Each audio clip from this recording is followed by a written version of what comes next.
Bueno, vamos a ver esta aplicación de circuitos eléctricos de una resistencia, un inductor y un capacitor. Esto es un circuito RLC. Lo que yo voy a encontrar es la corriente que circula sobre esta malla y o la carga que hay sobre este capacitor.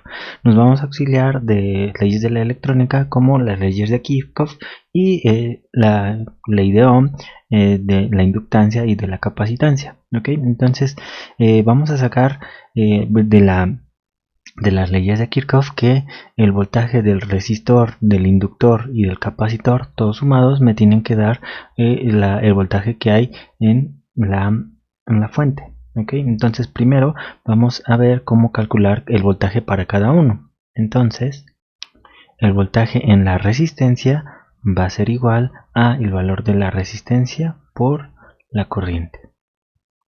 El voltaje en el inductor va a ser igual a la inductancia por la derivada de la corriente con respecto al tiempo.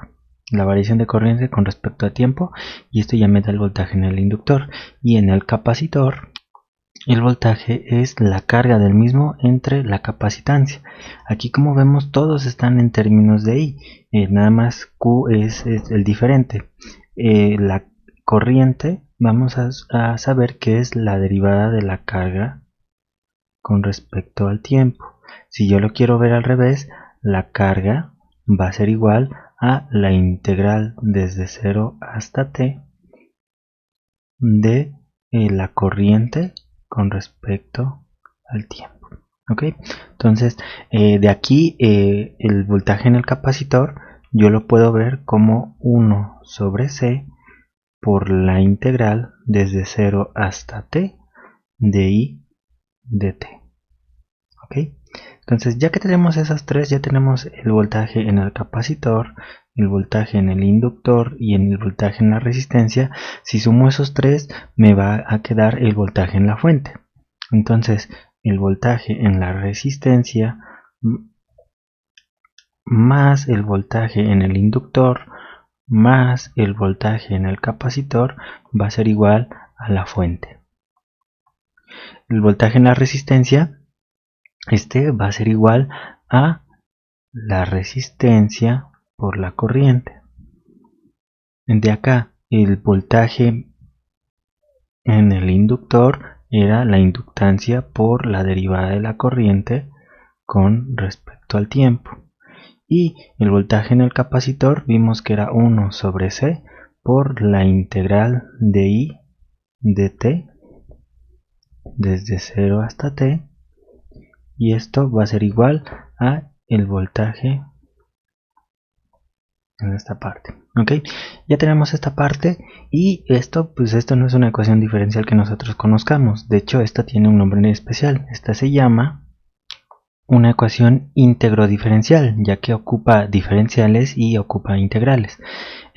Ahorita en esta unidad no tenemos los conocimientos para poder resolver estas. De hecho, estas de preferencia se resuelven con transformadas de Laplace, y nosotros lo que vamos a hacer es vamos a derivar esta ecuación para poder resolverla.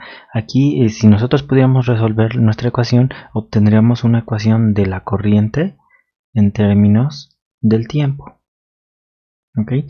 Pero nosotros, como no tenemos todavía los conocimientos para resolver esta, vamos a derivarla y así vamos a encontrar cosas diferentes. Entonces la vamos a derivar con respecto al tiempo y me va a quedar R por la derivada de la corriente con respecto al tiempo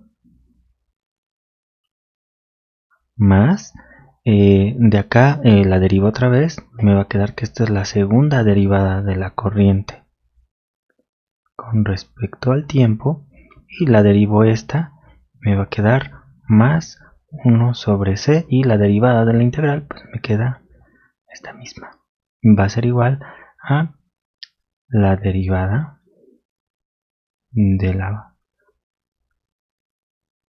con respecto a t. ¿Ok?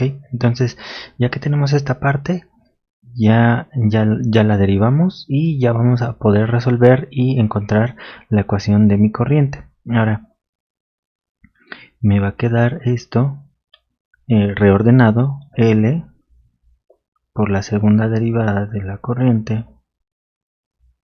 con respecto al tiempo, la segunda, más R de I sobre dt más 1 sobre C, y esta parte va a ser I, la corriente. Esto va a ser igual a la derivada de la fuente con respecto al tiempo. Al resolver esta ecuación, ya otra vez voy a obtener mi ecuación de mi corriente con respecto al tiempo, pero vean, es una ecuación de segundo grado que nosotros vamos a poder obtener y sé que es I complementaria, y si tenemos un valor de esta fuente de voltaje, esto va a ser igual a una IP, ¿okay? Una solución particular. De hecho, para el solucionarlo, en nuestra ecuación de nuestro circuito RLC, tiene mucho parecido con nuestra ecuación de vibración. Si se dan cuenta, tenemos una segunda derivada, que la masa sería equivalente al inductor, el amortiguador sería equivalente a mi resistencia, y el capacitor sería equivalente a mi resorte. Ok, mi fuerza externa sería equivalente a mi fuente de voltaje. Ok, entonces las soluciones se van a aparecer. Vamos a tener la ecuación de la corriente y la carga. Estas van a ser de un movimiento, puede ser sobreamortiguado o subamortiguado, y nosotros a la hora de resolver esta parte vamos a tener las soluciones que obtuvimos anteriormente, que eran de una forma exponencial un poco más prolongada, y que me empezaba y variaba y disminuía hasta que se estabilizara. Ok, entonces bueno, a la hora de solucionar nuestra ecuación de nuestro circuito RLC, también vamos a tener este tipo de soluciones, y adicionalmente nosotros obtendremos una ecuación de la corriente con respecto al tiempo, pero recordando, en esta parte yo les dije que la corriente es la derivada de la carga con respecto al tiempo. Entonces, si yo integro esta ecuación, yo voy a obtener la ecuación de la carga de este capacitor. Entonces va a ser integrar Q de esta función f de t. Ok, yo ya obtendría mi ecuación de mi carga con respecto al tiempo. Solamente nada más tendremos que comparar los tres casos, y lo vamos a hacer a través del ejercicio que sigue.